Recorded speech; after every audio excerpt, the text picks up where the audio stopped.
welcome back to the GSMC Baseball Podcast, brought to you by the GSMC Sports Network. I'm your host, Sam Menti, and we have a great show for you today. First, three topics we'll be going over is my power rankings for the end of the week, so just going over that, do that every Friday here. For the fourth segment, we'll be going over a recent MLB mock draft done by MLB Pipeline and giving my thoughts on it. Then after that, talking about Jose Abreu being released by the Houston Astros. Now, before we do all that, I'd like to ask you to please like and follow the show. We do get a number of questions from viewers, so to ensure that your question does get read on the air, please use the link gsmcspodcast.net. It really does help the show, and it really does mean a lot, so thank you so much for that. And let's get into the show for today. All right, as I talked about, we are going to be doing our power rankings for today. Usually what we do here on a Friday here to recap the week. So, yeah, let's get right into it. So, we're going to start off with our number one team here in the power rankings.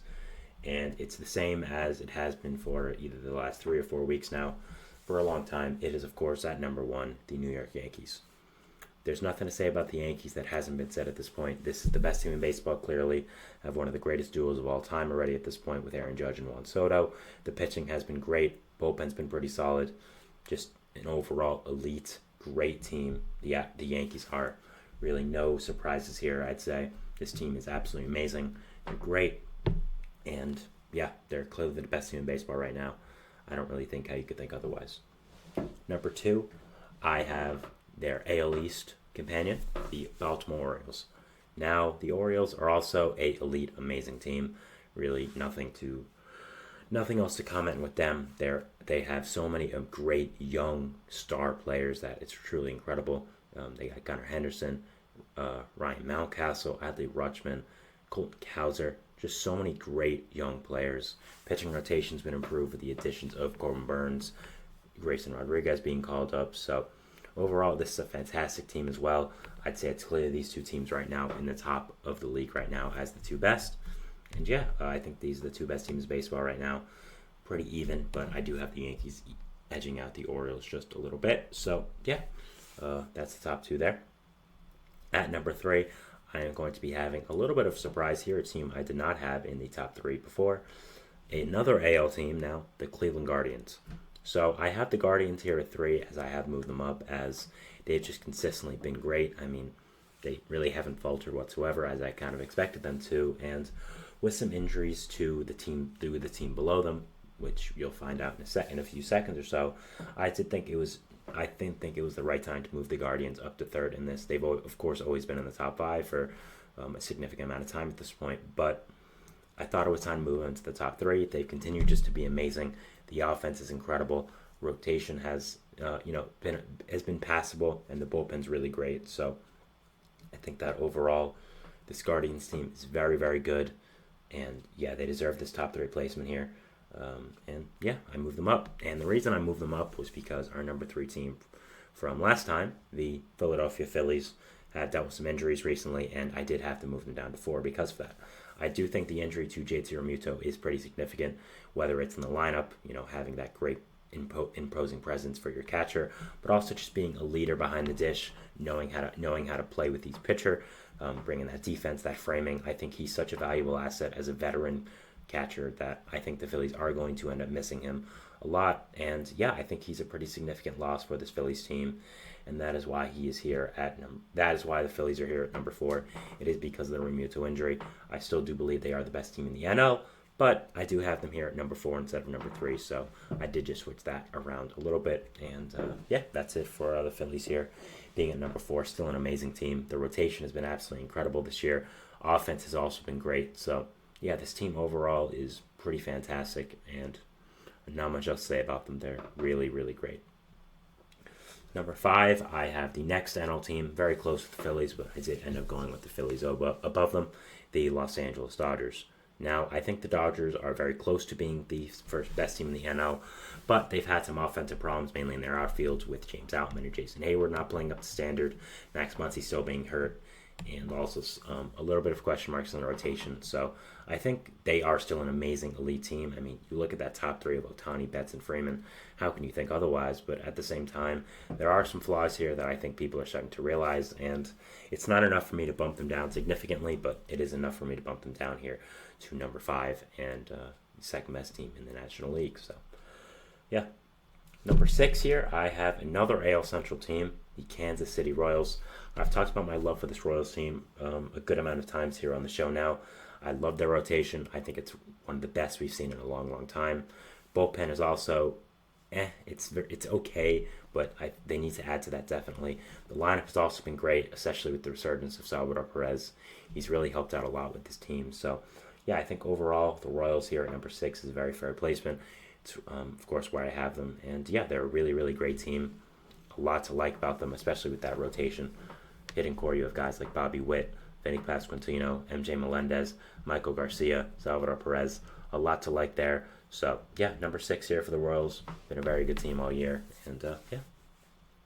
Number 7, I have the next NL team, not the Atlanta Braves, the Milwaukee Brewers.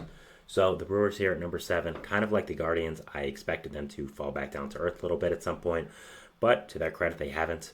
There's a lot of flaws with this team. I don't really think they have a true power bat. I don't think they have that great of a pitching staff. But to their credit, they've done still well this season.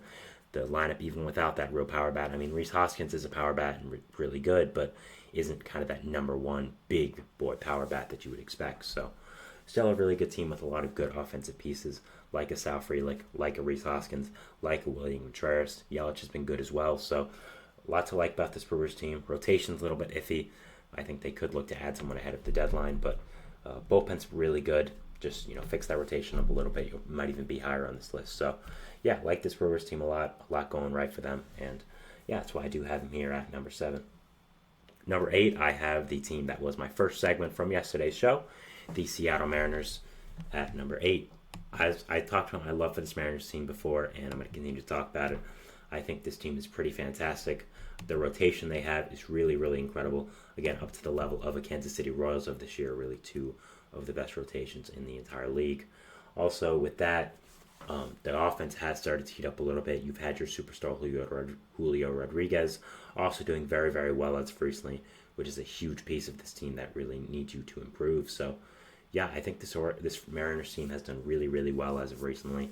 Again, they are now a season high 10 games over 500, so done very, very well with that. With the Astros and the Rangers being very underwhelming this year in the AL West, one team had to step up and take reins of the division.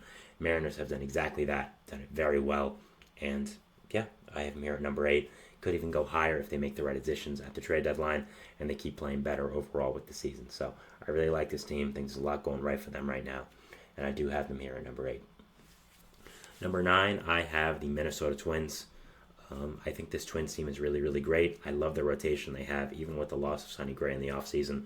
Still have Pablo Lopez in there, some other additions like some other guys in there like Chris Paddock, Simeon Woods-Richardson, Louis Varland, Bailey Ober, David Festa. There's a lot of good pitching depth here, especially young pitching depth for this Twins team.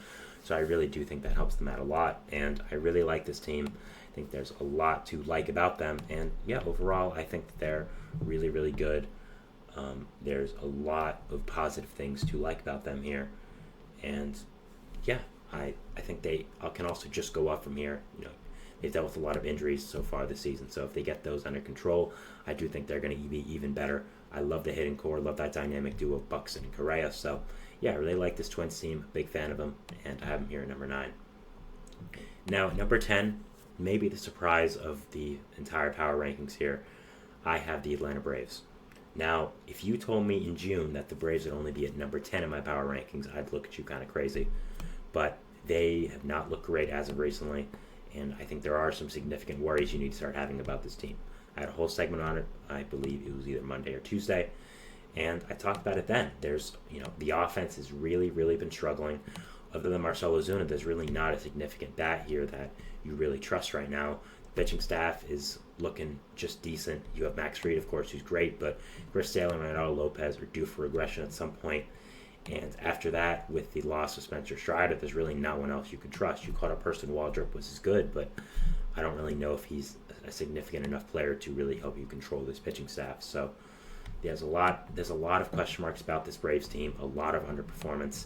They could just be getting unlucky, and we'll see this offense get better as of sooner rather than later. But other than that, there's still a lot of question marks about this pitching staff, and just the Acuna and Strider injuries really hit them hard, really affected them. So I do have them here at number 10. still in the top 10, but at the very low part of it. So not really what you expect from a team with the pedigree of the Atlanta Braves. So I do have them here at number 10, and there's a lot of question marks about this team, and it'll be interesting to watch them the rest of the season and see how they answer them. So that is our first segment here, talking about our number 1 to 10 power rankings. Just going over again. Number 1, the New York Yankees. Number 2, Baltimore Orioles. Number 3, Cleveland Guardians. Number 4, Philadelphia Phillies. Number 5, Los Angeles Dodgers. Number 6, Kansas City Royals. Number 7, Milwaukee Brewers. Number 8, Seattle Mariners. Number 9, Minnesota Twins. Number 10, Atlanta Braves. So that was our first segment here. We're moving into our second segment, which is going to be talking about our power rankings, continuing that 11 to 20. So we'll talk about that. There's a video right here. If you're watching on YouTube, after the stream, there's a video right here if you can watch. Video right here if you can watch other content of mine. So but other than that, we'll see you after the break. So thanks and bye.